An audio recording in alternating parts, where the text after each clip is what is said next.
very good pollster, PPP.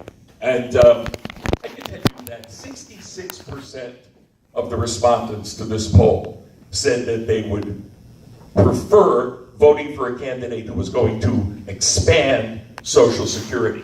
64% said they prefer voting for a candidate who would expand Medicare. 84% said they would prefer voting for a candidate who will fight to lower drug prices. These are big numbers, and you don't get to those kinds of numbers just with Democrats. That means when you get in the mid-60s and the mid-80s and these kinds of numbers, that means there are independents and Republicans all over this country who prefer candidates who will fight to expand these programs and to lower drug prices. Final question. Will you always refer to Social Security and Medicare as earned benefits? And will you never use the pejorative term entitlements? Because everyone hates it.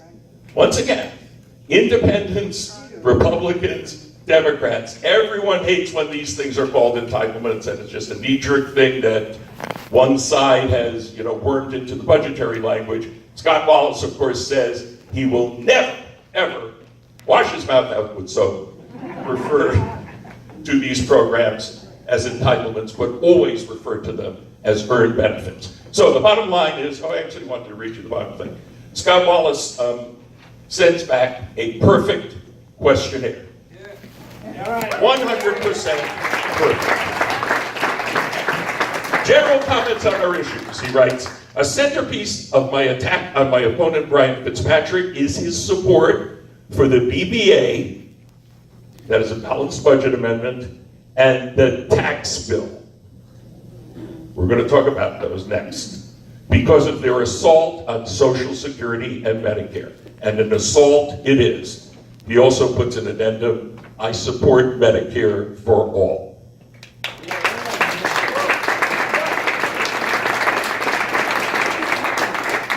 And we prefer that our candidates do support Medicare for all, but we don't demand it. This is going to be a process. Bottom line is that Medicare has a 1.4% overhead. The Affordable Care Act, which we think was a good step in the right direction, and you know that most Americans prefer what has happened since the Affordable Care Act was passed, but it limits your insurance company to taking 20% of your dollar for its overhead and its massive CEO pay, right? 20% versus the 1.4% that Medicare uses for its overhead. Medicare is a tremendously efficient program that already does cover the most difficult part of the population to cover, older people, disabled people. For it to cover the rest of the population is easy, relatively. So think about that and just, for the future, 20% versus 1.4%, and that 20% is way down from like 30, 40% insurance companies were taking before. Now, we're going to get to the opponent, because there are two parts to this equation. There's how good Scott Wallace is, and there's how bad Brian Fitzpatrick has been. This is a scorecard that's put out by the Alliance for Retired Americans, a very significant group that deals with retirement security issues. And every year, they take 10 issues that are important to seniors. They grade every member of Congress, House and Senate, on the 10 issues, right? So, if you get them all right, you get 100%. If you get them all wrong, you get 0. And I am here to tell you that for a guy who portrays himself as being like good on this stuff, and we can get into an endorsement from something called the 60 Plus Association, which is basically a big pharma front group that goes around and endorses people who pretend that they're good on senior issues when they're really not, right? So Brian Fitzpatrick does not have a very good record on these issues at all. In fact, I'm one of the best people, maybe the best person, in America to summarize Brian Fitzpatrick's record on senior issues. And I'll tell you why. Anybody here seen the movie Grease? How many? Let me see. Virtually every single person. Okay, so in the movie Grease, Sean and I sings every song in that big scene in the hop. We were asked to be in this movie when we had the Sean. Anybody seen the Sean and I television show? Right. So when we had the television show in 1978, it ran from 77 to 82, we were asked to perform this movie. And we sing every single song in the big scene at the hop. It's 6 songs in what was then the biggest selling soundtrack album of all time. And I am the guy who, during the dance contest with Danny Zuko and Cha-Cha Di Gregorio, and they're doing the limbo, I'm the guy who says, how low can you go? Say it with me. How low can you go, Brian Fitzpatrick? How low can you go? How low can you go?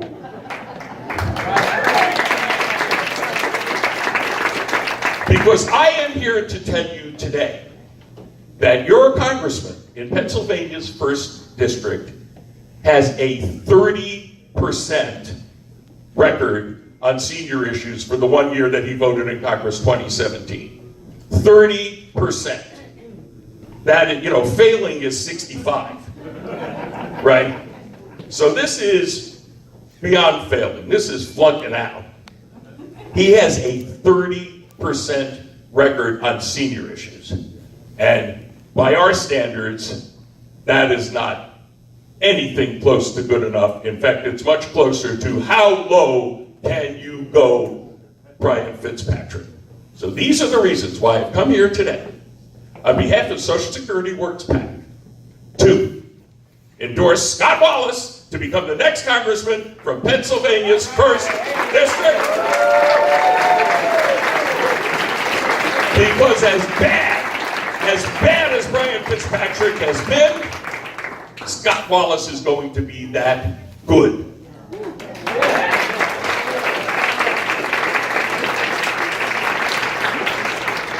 Now the difficult part. And I had to think long and hard about whether to actually endorse Scott Wallace because of this. And it's because his son is a concert pianist. And it's because, but I'm told you may not even know this, he plays the piano himself.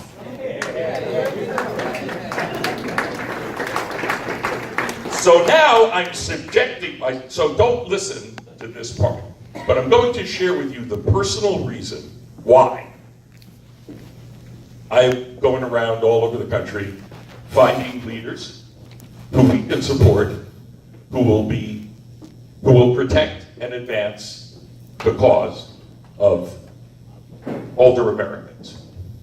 So follow me over here to the piano. You can't listen. But I'm going to share with you that I said I love the classical music of rock and roll, but what you don't know is that I didn't even start out in rock and roll, but I actually started out in real classical music. Thank God his son is here. Because I'm going to show you as best I can that I started out playing music that sounded like this.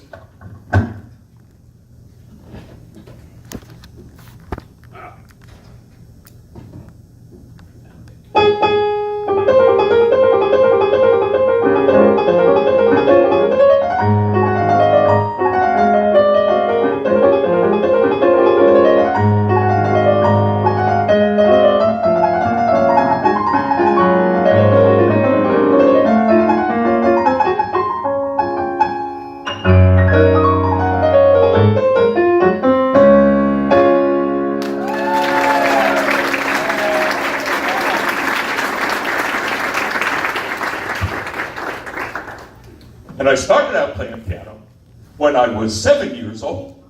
I attended the Juilliard School of Music in the city of New York, beginning at age 12. That was called the preparatory division. That's where you're supposed to go. Okay, so I'm going to be Bowser for a minute. If you're a little kid and you're learning how to play classical music, especially in New York City, where do you want to grow up one day to perform? Carnegie Hall. The VFW Hall in Warminster, Pennsylvania! I want to practice. All right, you said it before, say it one more time.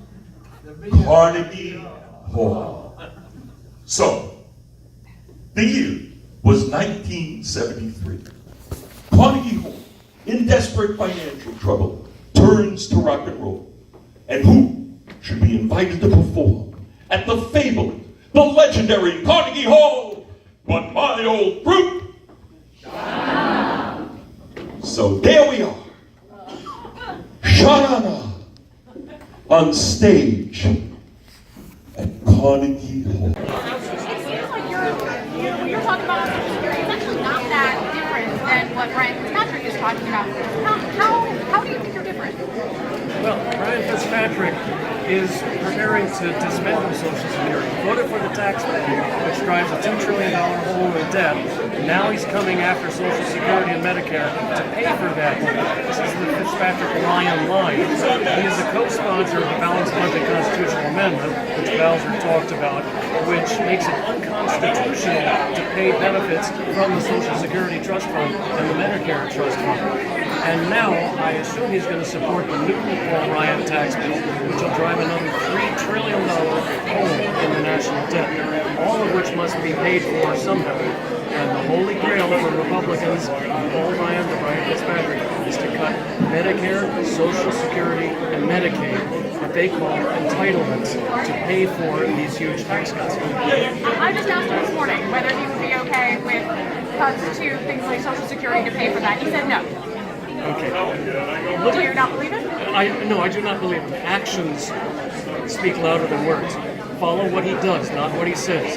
He has just been endorsed by a group called 60 Plus, which is a front group paid for entirely by the Koch brothers. And their sole purpose is to privatize Social Security. I asked him if he wanted to privatize Social Security. He said no. Why then did he get endorsed by the one group in America whose sole mission in life is to privatize Social Security? Listen to what he does, not what he says. The other great mission of Social Security, of 60 Plus, is to repeal the estate tax completely. Do you know who that applies to? Only couples who have more than $22 million in assets. How many people in this room do you think have $22 million in assets and need the estate tax repealed? Follow what he says, not what he does. Follow what he does, not what he says. You mentioned the tax bill. How did the tax bill affect you? The increase of the estate tax, I and my family actually did very well, and that's one reason that I am funding my campaign as much as I can. I don't want that money. I didn't ask for it. I don't need it. People who are more fortunate, more well-off, didn't ask for it and don't need it. So I'm self-funding my campaign a lot. I am matching every dollar that any person in this district gives to my campaign, and in return, I'm not taking any corporate background. So you do better under the new bill than the old one? Yes, the new Republican tax bill is good for wealthier people. And I'm taking that money and I'm putting it into this campaign so that I can refuse to take any corporate PAC money. Brian Fitzpatrick has taken almost $1 million in corporate PAC money. So when it comes time to cast a vote on Wall Street accountability, on clean air, clean water, protecting from polluters, on guns, who do you think he's listening to? His corporate donors or the people in this room? He issued a bit of a challenge to you when I was talking to him today, saying that he would release his taxes and see how the tax bill affected him, and wanted to know if you would release your taxes to see how the tax bill affected you. Is that something you're willing to do? Are you willing to release your taxes? The word hypocrisy comes to mind. Brian Fitzpatrick voted 18 times against requiring the highest elected official in America, President Donald Trump, to release his tax returns. When Brian Fitzpatrick can get the cojones to demand that Trump release his tax returns, then he and I can talk about our tax returns. So you're not going to release yours? When Brian Fitzpatrick will change his mind about accountability at the top, then we can talk about transparency and accountability at the congressional level. I'm not even going to discuss it until Fitzpatrick recognizes that Donald Trump's finances, his income, is a cesspool. We all have a right to see it, and he, like me, must demand the release of Trump's I understand what you're tax saying. I'd like returns. to see Donald Trump's taxes and everybody who's running for office. So, but you're not going to release it. I will not unless we get progress at the top of the pyramid. One more thing, there's a new ad that came out today from the NRCC, you've probably seen it. It talks about population issues and says, it accuses you of saying that people wanting to tax people more if they have if they have a lot of children, basically. Do you think that having 5 children is irresponsible breeding, as this commercial says? No, this is absolutely ridiculous, a shocking lie, a baseless attack. I have 3 kids, by the way. I have never advocated anything of the sort. No organization or foundation has ever funded, has ever advocated anything of the sort.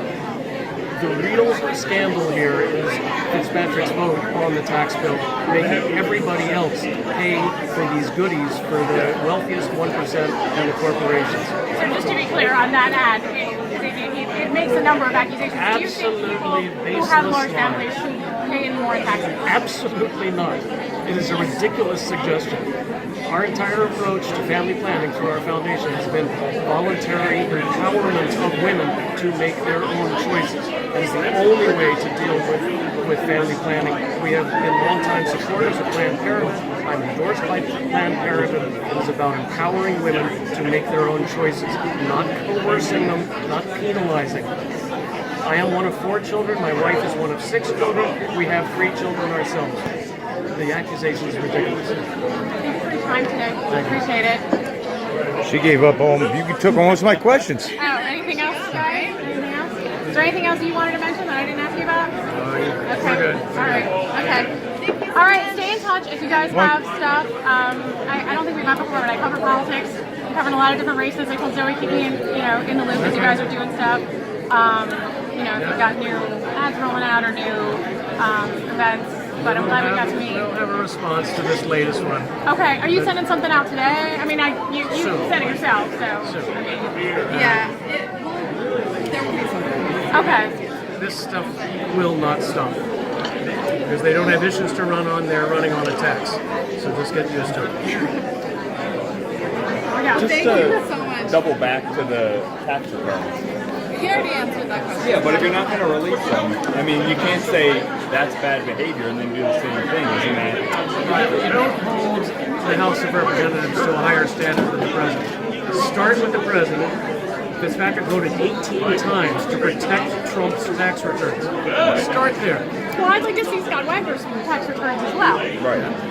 That's Governor. That's a pretty I mean, important wouldn't you job. like to see Scott Wagner's tax returns? Sure. He says he won't release them I mean, because and as a, unions might as a member get of angry. Congress, you'll be voting on, all kinds of things, and it's understandable that people want to know where your interests are and really have a good picture when they give you your vote. But one thing I will do, I'm going to put all my assets into a blind trust, which Donald Trump refuses to do. How do you define blind trust? I've got to hand it to a trustee and just say, I don't care what you invest in, just don't. Would your family or your wife be able to have any access to it? No, I mean, except for income to I asked to you live to on. say it's different. Different people But define it the different ways. management of the assets, I intend to be completely out of my sight, except to say no fossil fuels, no arms manufacturers, no gun manufacturers. I set certain parameters, but I will turn it over to a blind trust when I'm elected. And what are you releasing in terms of assets? Have you put anything out of it? We haven't talked in detail about that Okay. yet, so as soon as we have more information. We've done the same financial disclosure form as every other candidate for federal office. There's quite a lot in there. Every stock that I own, amount of assets. If you want to see more about my finances, just look at my financial disclosure form. Well, keep asking for the taxes, but I understand. Thank you guys. Thanks, Mr. guys. Wallace, Thank you so on much. Monday you wished Happy Rosh Hashanah to everyone on Twitter. Does your take on Israel, your support of BDS groups, have any bearing on been asked and answered. I have never supported since he BDS. tweeted on Monday, Lashana Tova?